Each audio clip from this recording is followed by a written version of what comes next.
വിദേശ രാജ്യങ്ങളിൽ അനവധിയായ വിദ്യാർത്ഥികളാണ് ഇന്ത്യയിൽ നിന്നും ഇപ്പോൾ കുടിയേറി പാർക്കുന്നത്.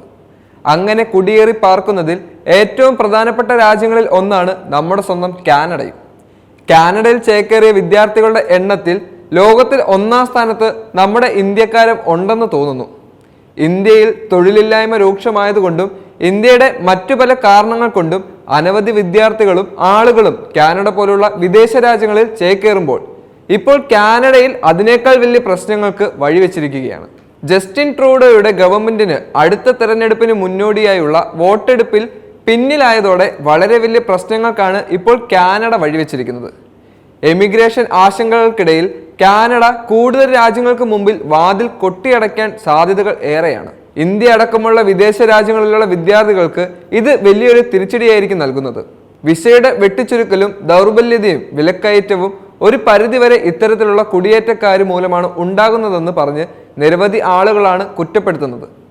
എന്തൊക്കെയാണെങ്കിലും കാനഡയിലുള്ള ഇപ്പോഴത്തെ ഗവൺമെന്റ് കുടിയേറ്റക്കാരുടെ കടന്നുകയറ്റത്തെ ഒരു പരിധിവരെ നിയന്ത്രണം ഏർപ്പെടുത്താൻ തീരുമാനിച്ചിരിക്കുകയാണ്. രാജ്യത്ത് താൽക്കാലികമായി താമസിക്കുന്നവരുടെ എണ്ണം 3 വർഷത്തിനുള്ളിൽ മൊത്തം ജനസംഖ്യയുടെ 5% കുറയ്ക്കാനുള്ള പദ്ധതികളും ഒരുപക്ഷെ ഇതിലൂടെ തന്നെ കനേഡിയൻ ഗവൺമെന്റ് നടപ്പിലാക്കുമെന്നാണ് തോന്നുന്നത്. കഴിഞ്ഞ കുറച്ച് വർഷങ്ങളായി വളരെയധികം വിദ്യാർത്ഥികളും തൊഴിലാളികളും വിനോദസഞ്ചാരികളുമാണ് കാനഡയിൽ എത്തിച്ചേരുന്നത്.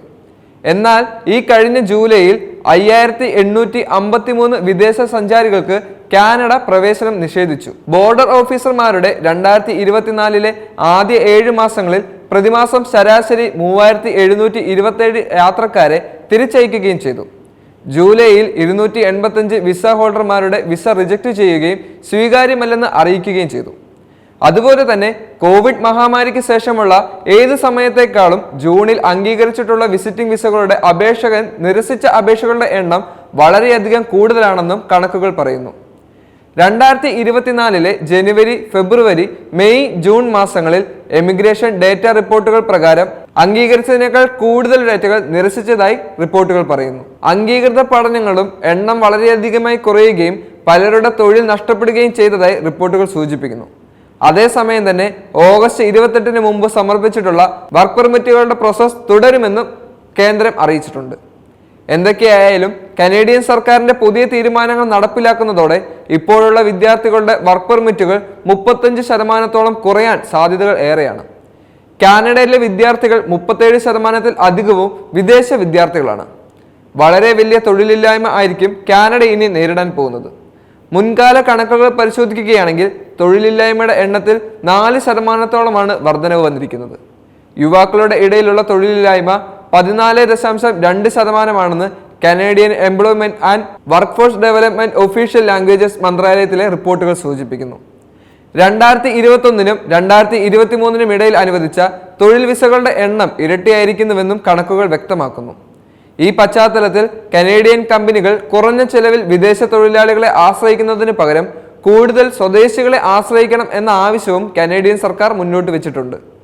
വിദേശ തൊഴിലാളികളെ കുറഞ്ഞ വേതനത്തിൽ ലഭിക്കുന്നതിനാൽ കനേഡിയൻ തൊഴിലാളികൾക്ക് തൊഴിലവസരങ്ങളോ മറ്റും ലഭിക്കുന്നില്ലെന്നും സർക്കാർ ചൂണ്ടിക്കാണിക്കുന്നു.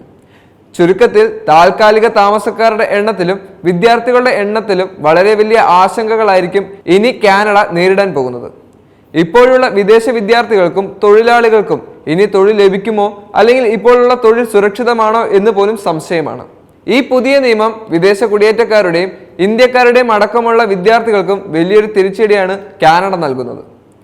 അതേസമയം തന്നെ കാനഡ ഇത്തരത്തിലുള്ള നയമാറ്റത്തിന് പിന്നിൽ അടുത്തിടെയുണ്ടായ നയതന്ത്ര രംഗത്തെ വിള്ളലുകൾ മൂലമാണ് ഉണ്ടായതെന്നും ആരോപണങ്ങൾ ഉയർന്നു വന്നിട്ടുണ്ട്.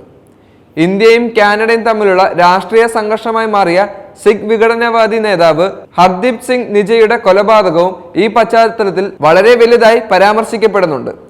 കൊലപാതകത്തിൽ ഇന്ത്യൻ സർക്കാർ ഏജൻസികൾക്ക് പങ്കുണ്ടെന്ന ട്രൂഡോയുടെ പരാമർശത്തിന് ശേഷം ഇരു രാജ്യങ്ങൾ തമ്മിലുള്ള നയതന്ത്രങ്ങളിൽ അത്ര സുഖകരമായി അല്ല പോകുന്നത്.